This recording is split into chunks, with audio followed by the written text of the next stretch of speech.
Reading The Unknown Reality by Jane Roberts, a Seth book, Volume 2. Okay, so session 740 and the beginning notes are pertinent, so I'm going to read those.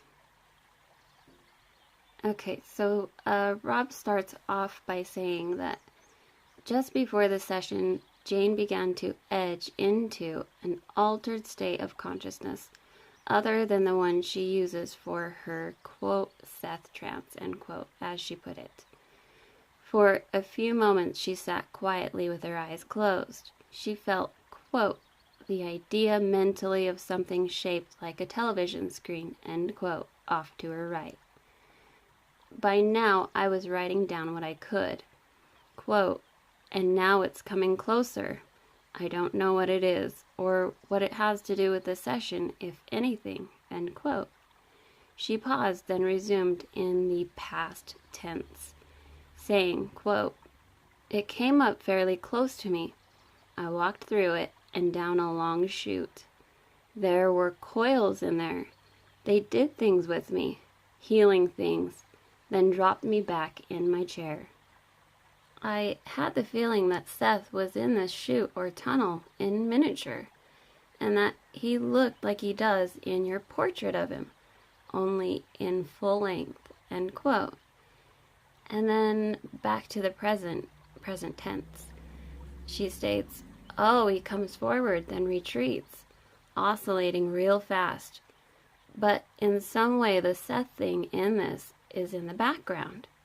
Now he's turning around, this miniature Seth. He's walking away out of the chute and into this great big Seth, who's like a statue. In the eyes of this Seth, there are two little Seths looking out. Both of these images are like your portrait. Now they climb out of the eyes. With their bodies, they make a garland around the big Seth's head. They sit on it back to back like a pair of bookends. Wow, a whole bunch of these little Seths climb up on top of the giant head, but in perfect poses. They're very stylized, but all real. And Seth will explain it.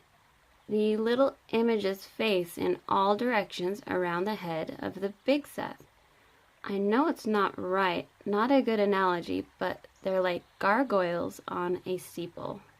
Then she adds, it's all very distant now. I never saw the entire giant-sized figure of Seth. The head and the arms were clearest. The whole thing was an immeasurable distance from me, end quote.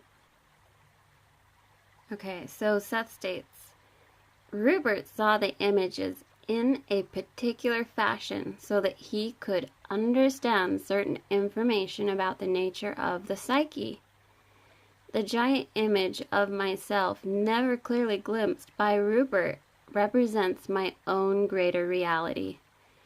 In a particular fashion, that identity cannot be fully expressed within the confines of any one form, any more than yours can. Rupert saw many miniature versions of me. In his inner vision, these appeared as identical, simply so that he would identify them as portions of myself. They are actually quite different one from the others. Each one is involved in its own context of reality, each one pursuing its own directions for its own purposes. One of those quote-unquote Seths was born in your space and time. That Seth then seated himself, so to speak, in the space-time environment you recognize, appearing through the centuries, sending out offshoots of quote-unquote himself, exploring earthly experience, and developing as well as he could those potentials of his own greater identity that could best be brought to fruition within a creature context. That one Seth was endowed with his own inner blueprint. The blueprint gave him an idea of his potentials and how they could be best fulfilled in earthly terms. The self, as I have said many times before, is not limited. It can therefore split off from itself without being less. This Seth might be quote-unquote born 2 or 3 times in 1 century or more, and then, in your terms, not appear for 5 or 10 centuries. Each Seth would be completely independent, however, and each appearance would signify the creation of a new personality, not simply a new version of an old one. Each would be inherently aware of its own potentials and quote-unquote background, but each would tune in to a particular point of that so-called background. What I am saying here applies to the greater identity of each reader. Because you are usually so worried about preserving what you think of as your identity, we use terms like reincarnational selves or counterparts. If you truly understood the nature of your individuality, however, you would clearly see that there is no contradiction if I say that you are uniquely yourself, that your individuality has an indestructible validity that is never assailed. And when I also say that you are at the same time connected with other identities, each as sacredly inviolate as your own. You are used to thinking of exterior organizational patterns. You might live in a city and a state and a country at one time, yet you do not think that your presence in one of these categories contradicts either of the other two. So you live amid psychic organizations, each having its own characteristics. You may consider yourself Indian, though you live in America, or American, though you live in Africa, or Chinese, though you live in France, and you are quite able to retain your sense of individuality. So, the psychic families, or the families of consciousness, can be thought of as natives of inner countries of the mind, sharing heritages, purposes, and intents that may have little to do with physical countries in which you live your surface lives. People are born in any month of the year in every country. All those in Norway are not born in January or August. In the same way, all of the members of any given psychic family are spread across the earth, following inner patterns that may or may not relate to other issues as they are currently understood. Certain families have a liking for certain months of birth, but no specific rules apply. There is indeed an inner kind of order that unites all of these issues. Yet that inner order is not the result of laws, but of spontaneous creation, which flows into its own kind of patterns. You see the patterns at any given time and try to make laws of them. I am trying to stretch your imaginations and to help you throw aside rigid concepts that literally blind you to the dimensions of your own reality. Again, you are biologically equipped to perceive far more of that reality than you do. You are not a miniature self, an adjunct to some super being, never to share fully in its reality. In those terms, you are that super self, looking out of only one eye or using just one finger. Much of this is very difficult to verbalize. You are not subordinate to some giant consciousness. While you think in such terms, however, I must speak of reincarnational selves and counterparts, because you are afraid that if you climb out of what you think your identity is, then you will lose it. Alright, so at this point they take a break, and Jane says, boy, I was getting stuff toward the end that neither of us, Seth or me, could verbalize. There wasn't anything in my thought patterns that he could make words out of to express what he wanted to say. I vaguely felt it, but it was pretty alien to my psychological experience. And she says, wait, I'm starting to get something on it. He's found something in my thought patterns he can use. I'm getting a whole lot of stuff now. I'm embarrassed to say it, she laughs. But I've got the feeling that if I rubbed right here between my eyes, you know, the third eye thing, I could get a lot more information. Okay, so Rob notes right here that Jane didn't rub between her eyes and went back into the session within a few minutes. Her eyes were still closed. Okay, so Seth resumes dictation and he states, now, we will see if we can express some concepts about the self in a new way. In his own Psychic Politics book, Rupert has presented from his psychic library some information concerning official and unofficial numbers. So right here, Rob notes that Seth Jane paused and had a hand to her closed eyes. And Seth goes on, he states, between each official number in a given series, he envisions literally infinite space. The infinitesimal becomes infinite. Now, with eyes open, Seth states, in the same way, the most infinitesimal self is infinite, and the most finite self, carried to the extremes of itself, is infinite. Each of you is part of an infinite self. That infinite self appears as a series of finite selves in your reality. Beneath that perceived reality, however, each finite self, carried to its degree, is itself infinite. Now here is one for the books. But there are different kinds of infinities. There are different varieties of psychological infinities that do not meet, that is, that go off in their own infinite directions. Okay, so right here Rob notes that for a few moments Jane did now rub in a circular motion between her closed eyes.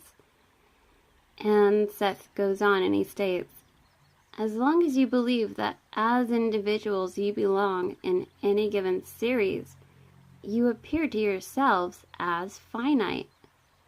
You think in terms of linear time, and the best you can do to imagine your deeper reality is to consider reincarnation in time. It is a matter of focus. You usually identify with the outside of yourself and with the outside of the world. You do not, for example, usually identify with the inside of your body, with its organs, much less its cells or atoms. Yet, in that direction lies a certain kind of infinity. If you would identify with your own psychological reality, following the inward structure of thoughts and feelings, you would discover an inward psychological infinity. These quote-unquote infinities would reach, of course, into both an infinite past and future.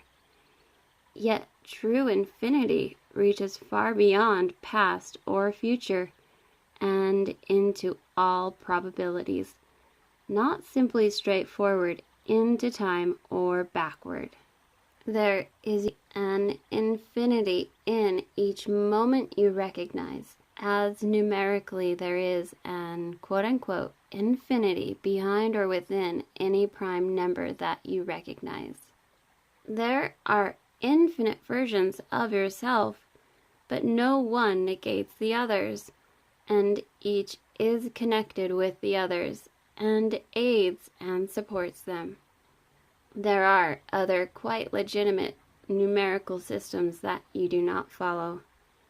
There are other kinds of psychological organizations also. In those terms, Rupert has learned, or rather Rupert is learning to alternate a series, to bring information from one neurological series to another, so to speak. However, none of this is apart from normal living. Whether or not they want to mention it here in Unknown Reality, both Rupert and Joseph have learned to correlate data so that some of the implications involved in a simple move from one house to another becomes apparent. They are not mathematicians. They will not statistically analyze the results. Yet I tell you that the moves that you make in daily life have indeed infinite effects. And I am not using the word loosely. Okay, so they take another break, and here's the notes. You guys can pause and read. And there's the rest of the notes if you want to pause and read. Alright, so Seth comes back in and resumes, and he says, well, this is going to be a great analogy, I think. He says, imagine a string of different colored Christmas tree lights, all glowing on a given tree. In this series of lights, any one light can go out while the others continue to shine. You are familiar with that arrangement. However, in our imaginary assortment, there are many such strings, and when a light goes out on one string, quote-unquote, it almost automatically appears on another string. Now, generally speaking, the lights are all lit at once on any given string, except for those that now and then go out. Pretend that you are very tiny and moving slowly about the tree, so that you see only one light at a time. It appears that one light exists before the others then, and each one is so brilliant to your focus that it blots out the lights before and after it. You may have a dim memory of the light you quote-unquote saw before, however, and so you think, quote, the bulb I see is my life, but I'm sure that long ago I had a different life, and perhaps another one lies ahead of me, end quote. But unless you step far back from the tree, you will not realize that the entire string of lights exists at once, nor will you understand that when one light goes out in a strand, it appears somewhere else on the tree in another strand. If you were still tinier, then any given bulb itself might seem to emit not a steady light at all, but a series of waves, and you might identify your life with any given wave, so that great distance might be perceived between one wave and the next. Experiencing that kind of series could lead to entirely different kinds of perception, in which infinities existed within a scale of its own. The series would have its own kind of infinities. Right here, Rob says, a singular its, but a plural infinities? Jane and Seth nodded in agreement, yes. So Seth goes on, he says, a tree could be wired with lights, with each one having its own particular series of waves. The people who put up the tree might experience one Christmas Eve, while other consciousnesses tuned into the different series could experience endless generations, and their perceptions would be quite as legitimate as those of the light watchers who had erected the tree. This is not necessarily the best analogy, but I wanted to make the point that various scales of awareness contain their own infinities, no matter how finite they may appear to be. The soul, so-called, is not related to size or duration in space and time, except insofar as it is wedded to experience within those contexts. Okay, so that's the end of the session. Super awesome analogies.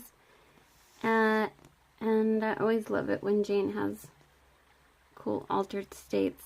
There's going to be some Seth quotes in the post-session notes if you want to stick around.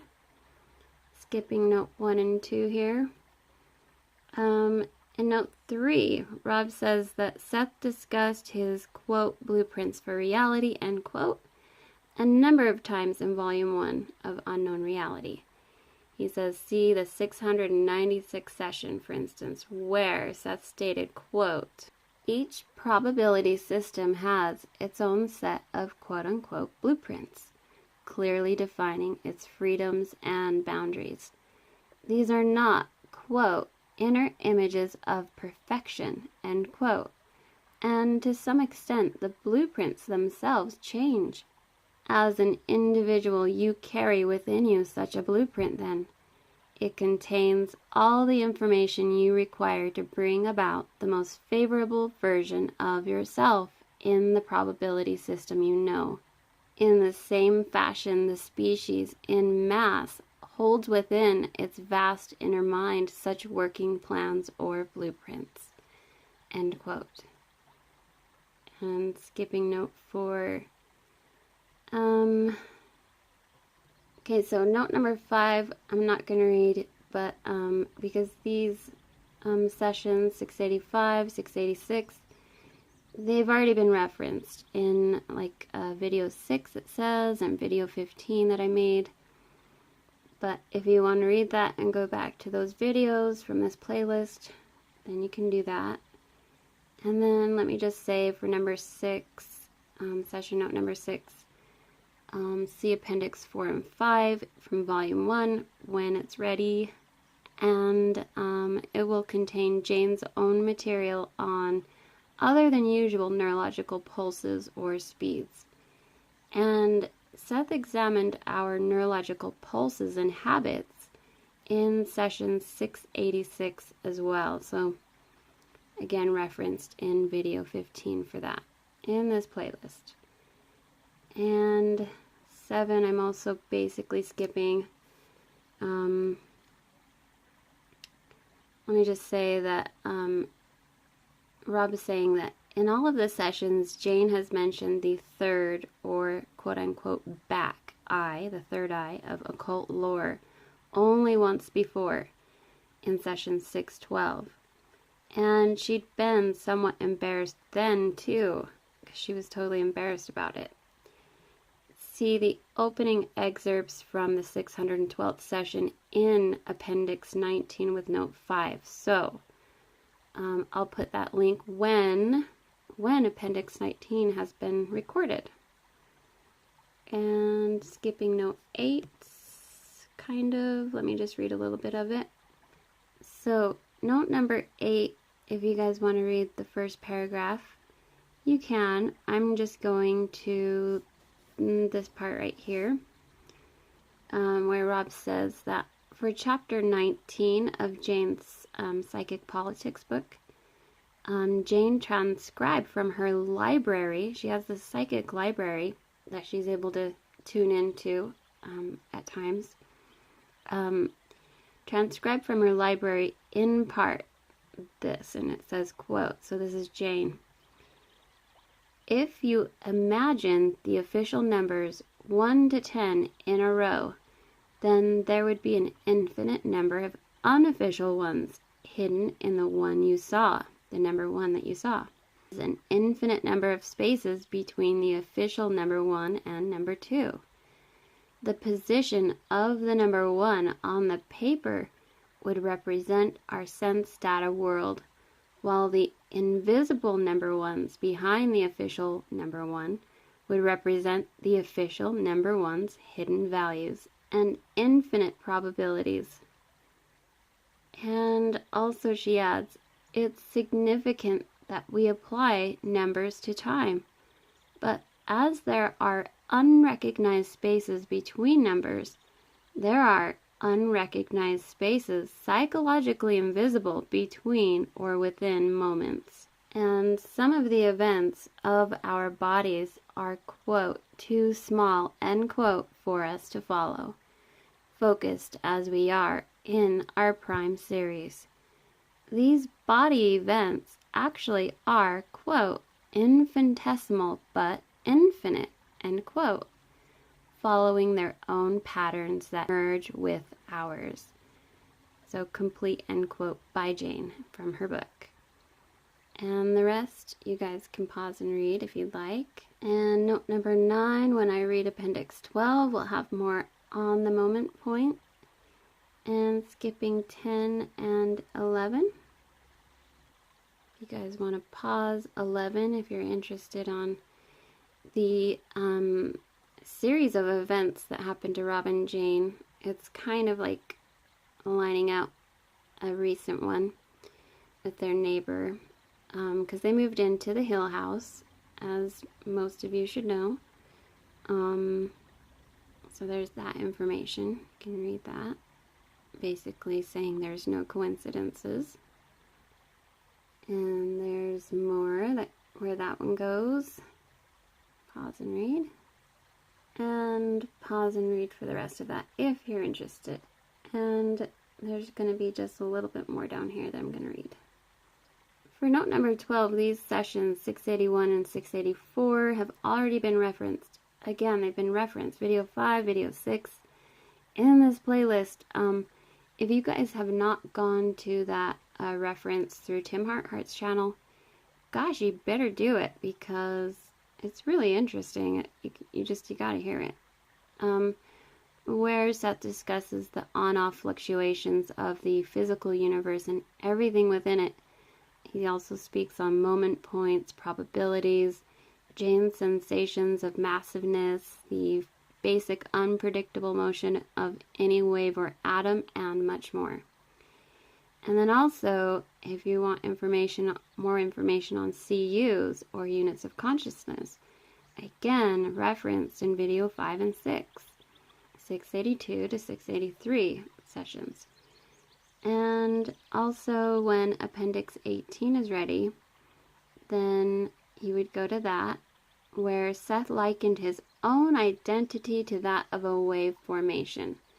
So there'll be an excerpt in that Appendix 18 with note number 35 when I've read the appendix. And you guys can read the rest of that. And 13, I'm not reading all of, so if you want to pause and read that. The rest of that note is there. And let me just say down here at the bottom of it, it says, Jane said recently, quote, "It was there in the poetry all the time, only I didn't understand," end quote. So basically she's saying that, your inner knowings are in the things that you do if you understand and have documented things.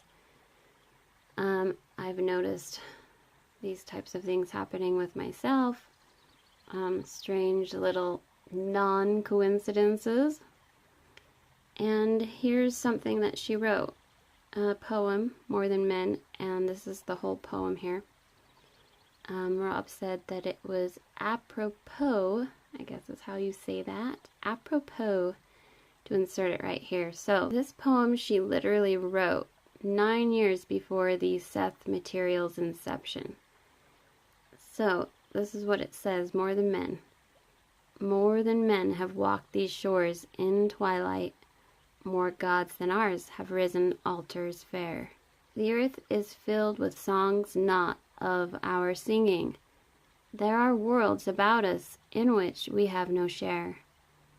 Between each ticking of the clock, long centuries pass in universes hidden from our own.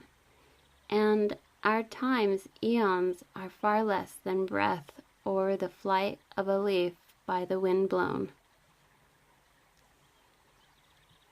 So there's Jane's awesome poem. She's a great, great poet, I think. And the next session, this video is super long, so if you want to pause and read what the next session's about, there it is, and I'll give the other one. Next session, how you move through probabilities, predictions, and probable acts. the prime series of events.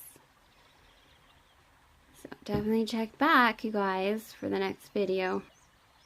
Thank you for watching, and let me just say real quick, don't forget your affirmations, daily affirmations.